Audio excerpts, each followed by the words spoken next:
নামনি অসমৰ এখন বাঁহৰ সাঁকো। সাঁকোখনৰ দৈৰ্ঘ্য প্ৰায় 200 মিটাৰ।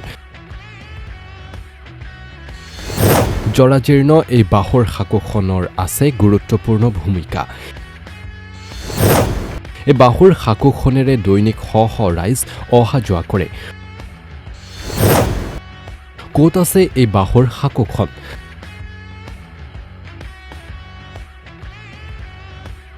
চাওঁ আহক এই নিউজৰ এক বিশেষ প্ৰতিবেদন। এই বাঁহৰ সাঁকোখনলৈ মন কৰক। এই সাঁকোখন হৈছে সাপতগ্ৰামৰ টিপকাই নৈৰ ওপৰৰ বাঁহৰ সাঁকো। এয়া যি সাপতগ্ৰাম আৰু নয়াহাট, এই সাপতগ্ৰাম আৰু নয়াহাটৰ যি সংযোগী পথ আৰু এই সংযোগী পথৰ গাতে লাগি থকা টিপকাই নৈ আৰু এই টিপকাই নৈৰ ওপৰেদি যি সাঁকোখন গৈছে আৰু এই সাঁকোখনৰ সিপাৰে আছে এখন গাঁও, এখন বুলি নহয়, ইয়াত বহুকেইখন গাঁও ইয়াত লগ লাগি আছে আৰু এই গাঁওখন ইয়াতে বহুকেইখন গাঁও লগ লাগি আছে। আৰু মোৰ সহযোগী আপোনালোকক দেখুৱাই আছে, আপোনালোকে নিশ্চয় প্ৰত্যক্ষ কৰিব পাৰিছে যি সাঁকৰ দলংখন, আৰু এই সাঁকৰ দলংখনৰ ওপৰেদি অজস্ৰ লোক অহা যোৱা এনেদৰে কৰি থাকে। সাঁকোখন ভালুকমাৰী আৰু বিটিএডিৰ কেইবাখনো গাঁও সংযোগ কৰা এক গুৰুত্বপূৰ্ণ সাঁকো। সাঁকোখনৰ দৈৰ্ঘ্য প্ৰায় 200 মিটাৰ।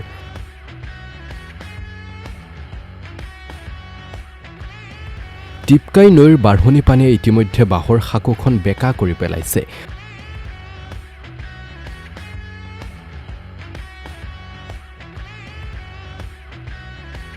সাঁকোখনৰ ওপৰেৰে দৈনিক শ শ স্কুলীয়া ছাত্ৰ ছাত্ৰীৰ লগতে চাউগুৰি, ভেলাকোবা, শিলবাৰী, গড়াইমাৰী আদি গাঁৱৰ ৰাইজ অহা যোৱা কৰে।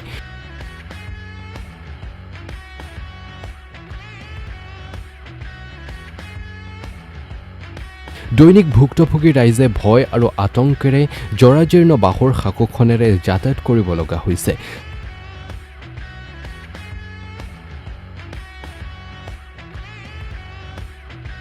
স্থানীয় ৰাইজে অতি শীঘ্ৰেই উক্ত স্থানত এখন RCC দলং দিয়াৰ বাবে চৰকাৰক দাবী জনাইছে।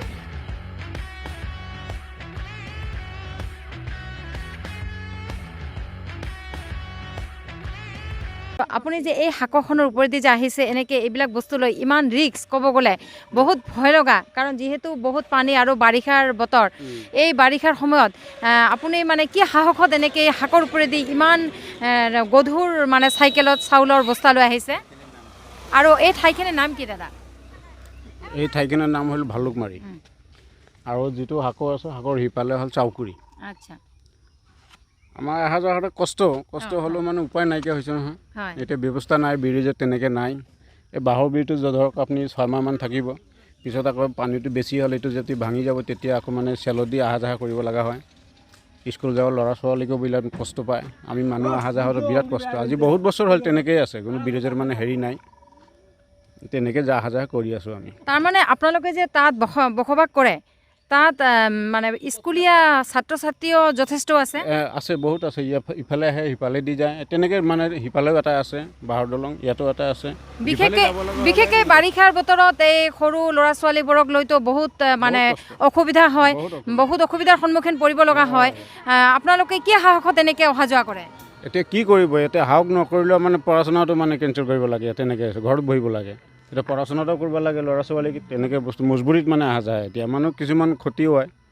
আপোনালোকে এনে আগতে মানে কাৰোবাক জনাইছিল নে এই সাঁকোখনৰ বিষয়ে, যে অহা যোৱাত আপোনালোকৰ বহুত কষ্ট হয়? এই কথা বহুত MP MLA ক বহুত ৰিকুৱেষ্ট কৰা হৈছে, কোনেও মানে মাতা নাপাতে ইয়াত ব্ৰিজ দিম বুলি, কোনেও মানে হেৰি নকৰে। তেনেকৈ বাঁহৰ ব্ৰিজ দি অহা যোৱা কৰি আছোঁ আজি বহুত দিন হ'ল। এই গাঁওখন যেতিয়াৰ পৰা সৃষ্টি হৈছে, মানুহ বসবাস কৰি আছে, তেতিয়াৰ পৰাই তেনেকৈ অৱস্থা। ধন্যবাদ জনাইছোঁ যে আপোনালোকে আমাক ইয়াতে সহযোগ কৰাৰ বাবে। যে আপোনালোকৰ এই যি সাঁকোখন আমি দেখা পাইছোঁ, এই সাঁকোখন মানে অহা যোৱাত কিমান এটা ডাঙৰ মানে বিপদৰ সন্মুখীন, আপোনালোকে এই বিষয়ে কি জনাব? আমি সেইটো মানে চৰকাৰক আবেদন কৰিম যে আমাৰ সেইটো চাউকুৰি গ্ৰাম বুলি মানে কয় আৰু কি, সেইটো বহুত মানে গাঁও জড়িত হৈ আছে, 4-5টা গাঁও। কিন্তু আমি মানে চৰকাৰৰ পৰা এতিয়ালৈকে একটা সুবিধা পোৱা নাই। তা কেতিয়ালৈকে আমাৰ পুৱাতে যে ল'ৰা ছোৱালীগিলা স্কুল যাই থাকে বহুত আমাৰ একটা অসুবিধা হৈ থাকে আৰু আপুনি চাই লওক একবাৰ কেনেকুৱা হৈছে ব্ৰিজখিনি আৰু চৰকাৰৰ পৰা যদি আমি কিছু একটা পাই যাম আৰু এই ব্ৰিজখনৰ লগতে আমাৰ একটা বহুত একটা সুবিধা হ'ব আৰু মানে ইমান ভয়ংকৰ হৈ যায় আজিকালি দেখিছে কিমান পানীখিনি বাঢ়িছে আৰু ইয়াৰ পৰা বহুত ডাঙৰ পানী হ'ব বহুত আমাৰ ৰিস্ক হৈ যায় গতিকে আমি একটা চৰকাৰক আবেদন কৰিছোঁ সোনকালে যেন আমাৰ এই চাউকুৰি গ্ৰামৰ কিছুজন মানে সহায় সুবিধা কৰে আৰু কৈ এতৰে আমাৰ মন্তব্য থাকিল এইফালে যে আমি দেখা পাইছোঁ এখন গাঁও দেখা পাই আছোঁ ইয়াত এখনে গাঁও নে আৰু বহুত আৰু গাঁও জড়িত হৈ আছে চাউকুৰি আছে ভেলাকোবা শালটাৰী বহুত গাঁও জড়িত হৈ আছে সেইফালে বড়জাতিপাৰা আছে সেইকাৰণত আমি আৰ কি কোন সৰকাৰ আৰো আগত নিউজ বনাইছিলে তাৰ মানে তাত বহুত সম্প্ৰদায়েৰ লোক তাত বসবাস কৰি আছে আৰু এই মানুহখিনি যে অহা যোৱা কৰে এই মানুহখিনি কেতিয়া কাৰ কেতিয়া বিপদ হয় সেয়া কোনো ক'ব নোৱাৰে যেটো মৰণ ফান্দত পৰি থকা নিচিনা হৈছে আজি দুই দিন আগত মানে টটো এই জায়গাতে পাল্টি খাল মানে বহুত একটা রিস্ক হৈ যায় আৰু কি কম আপুনি তো চালে একবাৰ কেনেকা ভয়ঙ্কৰ হৈছে মানুহখিনি আহি আছে চাওক একবাৰ কেনমাখিনি একবাৰ ঘূৰাই দিলে ভাল লাগিল স্কুলীয়া ছাত্ৰ ছাত্ৰীও যথেষ্ট ইফালে দি অহা যোৱা কৰে চাপটগ্ৰাম কলেজত স্কুলত অহা যোৱা কৰে বহুতে যায় মানে বহুত ৰিস্ক হয় আৰ কি বহুত ৰিস্ক হয় তাৰপৰে আপুনি চাইছে কেনেকা ৰিস্ক হৈ আছে আৰু এই 2 দিন বা 3 দিন বৰষুণ আহিলে আৰু বেছি ৰিস্ক হৈ যাব মানে পানী বাঢ়িলে আৰু বহুত রিস্ক হৈ যাব যেতিয়া পানীটো বাঢ়ি যায় তেতিয়া বহুত মানে ভয়ানক এটা পৰিস্থিতি আহি যায় মানে এই পিনে আপোনাক ধন্যবাদ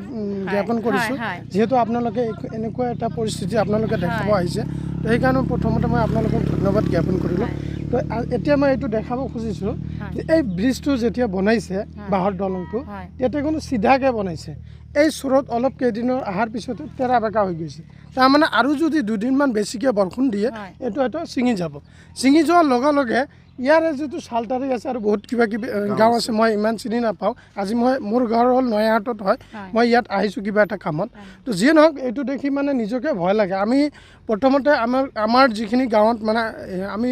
যিখিনি ঠাইত আপ ডাউন কৰোঁ সকলো ঠাইতে কিন্তু ব্ৰিজ আছে কিন্তু এনেকুৱা শাকোৱা আমাৰ তাতে বৰ্তমানে কিন্তু নাই এনেকুৱা শাকতি যেতিয়া মই যাম মোৰ কিন্তু ভিতৰত ভয়টো লাগি থাকে সেয়ে মই চৰকাৰক অনুৰোধ কৰিছোঁ এনেকুৱা শাকত থাকিব নালাগে চৰকাৰে সকলো সময়তো বিষাকৰ কথা কৈ থাকে কিন্তু মই ক'তো বিষাক দেখা নাই এনেকুৱা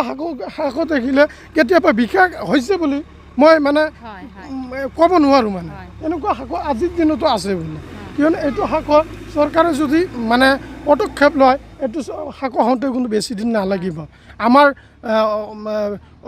মুখ্যমন্ত্ৰী ডাঙৰীয়া সকলো সময়তে কৈ থাকে যে আমাৰ বহুত বাজেট আছে তো বহুত বাজেট থকাৰ পিছতো এনেকুৱা শাক কিয় থাকে এইটো এটা মোৰ প্ৰশ্ন আহি যায় মনত তো মই অনুৰোধ কৰিম মুখ্যমন্ত্ৰী ডাঙৰীয়াক যে অতি সোনকালে যাতে এই শাকখনৰ ওপৰত পদক্ষেপ গ্ৰহণ কৰে আৰু এই শাকখন যাতে অতি পলমে ইয়াতে এটা ডাঙৰ ব্ৰিজ নিৰ্মাণ কৰি দিয়ে আপোনালোকে নিশ্চয় প্ৰত্যক্ষ কৰিব পাৰিছে যে এই শাকখনৰ ওপৰেদি বহুতো যাত্ৰী এনেদৰে অহা যোৱা কৰি আছে বাইকৰ পৰা আদি কৰি বা চাইকেলেৰে যি বস্তু অনা নিয়া কৰি আছে মোৰ লগত আৰু এজন দাদা আছে মই এই দাদাজনৰ পৰা দুআষাৰ কথা জানিম দাদা আপুনি এই শাকখনৰ ওপৰেদি নিশ্চয় আহিছে এই গাঁওখনৰ আৰু এই শাকখনৰ বিষয়ে আপুনি কি জনাব মানে চৰকাৰক তাৰমানে শাকখন আমাৰ এনেকুৱা দৰকাৰ আমাৰ পকী দলং হ'লে ভাল হয় আমি গাঁৱৰ মানুহ তাৰপিছত আমাৰ সৰু সৰু ল'ৰা ছোৱালী ষ্টুডেণ্টবিলাক আহে অহা যোৱাত বাৰুকৈ কষ্ট হয় আমাৰ গতিকে আমাৰ এখন পকী দলং হ'লে আমাৰ বহুত ভাল হয় আৰু কি আপুনি তাৰমানে এই গাঁৱৰে বাসিন্দা হয় হয় আপোনালোকৰ গাঁওখনৰ নাম কি চাউকুৰা আচ্ছা আচ্ছা আৰু আপুনি এতিয়া ক'ত যাব ওলাইছে এতিয়া মই ব্লিচিপাৰা যাম হয় আৰু আপুনি যে এনেকৈ অহা যোৱা কৰে বা আপুনি বোলে নহয় সৰু ল'ৰা ছোৱালী কাৰণ সিহঁতৰতো বহুত এটা বিপদৰ সন্মুখীনৰ যেন লাগে এই সৰু ল'ৰা ছোৱালীবোৰক নিশ্চয় আপোনালোকে ডাঙৰবোৰে অনা নিয়া কৰিব লগা পৰিস্থিতি পৰি যায় এই বিষয়ে আপুনি কি ক'ব অনেক সময়ত আমাৰ কাম কাজ এৰি গাৰ্জিয়ানবিলাকে আমাক ল'ৰা ছোৱালীবিলাকক পাৰ কৰি দিব লগা হয় এতিয়া বাৰিষা কাল আহিছে আমাৰ বাঁহৰ দলংখন যদি গুচি যায় তেতিয়া আমাৰ চেলৰে অহা যোৱা কৰিব লগা হয় সময়মতে আমি পঞ্চিব নোৱাৰোঁ আৰু ল'ৰা ছোৱালীবিলাকৰ বাৰুকৈ কষ্ট হয় মুখ্যমন্ত্ৰী ডাঙৰে যিটো কয় এইটো মানে প্ৰেক্টিকেলত নহয় সেইটো কথাই ৰৈ যায় কিন্তু আমি বাস্তৱত একো দেখা নাপাওঁ আমি উন্নতি এনেকুৱাই এতিয়া আপুনি চৰকাৰক কি জনাব আমি চৰকাৰক বিশেষকৈ আহ্বান জনাম যদি মানে অনতি পলমে আমাক যেন এই পকী দলংখন বনাই দিয়ে আজিকালি হয়তো ডেভেলপমেণ্ট বহুত হৈছে আমাৰ ভিতৰুৱা অঞ্চলত আজিলৈকে কোনো ডেভেলপমেণ্ট হোৱা নাই আমি ডেভেলপমেণ্ট চাওঁ আৰু মুখ্যমন্ত্ৰীক আমি অনুৰোধ জনাম যাতে আমাক উচিত দলংখন আমাক পকী কৰি দিয়ে